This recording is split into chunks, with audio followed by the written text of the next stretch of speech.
So here we are in Paris, which is obviously the cultural, political, economic capital of France. I've always loved France, gorgeous country. So since I stepped off the boat in Dieppe, I've been walking through a country where the age of consent is 15. So children here, these are probably all touristy children, but in this country the children are able to start having sex from the 15th birthday, which can be hours after the child was legally 14. And they also have statute of limitations. The statute of limitations is the time period that you've got to press charges after the child has been assaulted or for any crime. So in France, it's quite like a lot of Central European countries. The statute of limitations is based on the severity of the crime.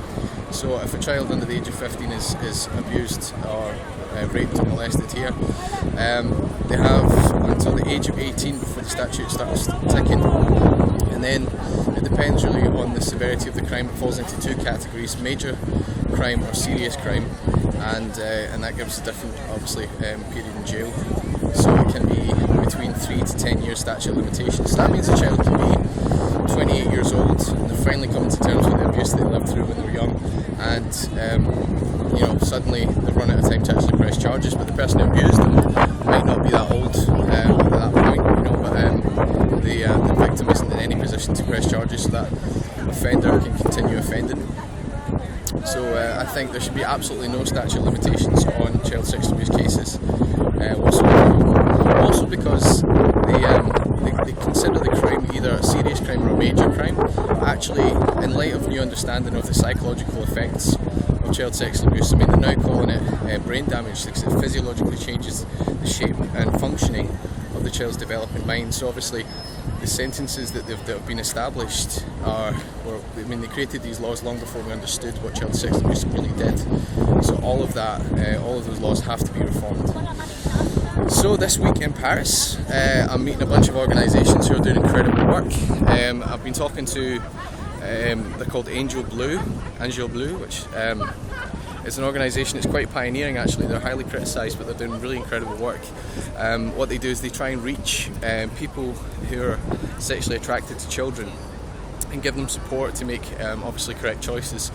The current system that we have in most Western countries is that we kind of have to wait until a child has been abused before we can actually deal with the offender. We have to wait for them to become offenders before we can do anything about them. Angel Blue are reaching out to these people, giving them phone lines for support, and I think obviously that's really important, that prevention is much better than cure. There's similar things going on in the UK. There's Stop It Now, who have a phone line for offenders, but because of things like Megan's Law, these are very, very underused as a resource. So we've been reaching out to them. We're also meeting Dr. Ariel King, who runs Ariel Foundation International. They're based in Geneva, but it is an international organisation, and they're partnering with Stop the Silence, Stop Child Sexual Abuse to kind of put together the road to change.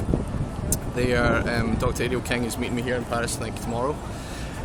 She's a wonderful lady, and her organisation is very connected to the UN and massive international organisations. So she's going to help us reach policymakers for various countries and all sorts of loads of exciting things. I'm also excited to meet Homaira on Saturday. She's the director of Innocence in Danger, which is the French wing of another international organisation. Innocence in Danger have about 7 offices all around the world, in the UK and Switzerland, Germany and France and beyond. They're also doing incredible work, and we're really excited that they're partnering with the Road to Change. So yeah, at the moment Mojo's away at Wanda to find a shop, and I'm here just, I've got loads of flyers in French and in English, and I'm just talking to loads of people.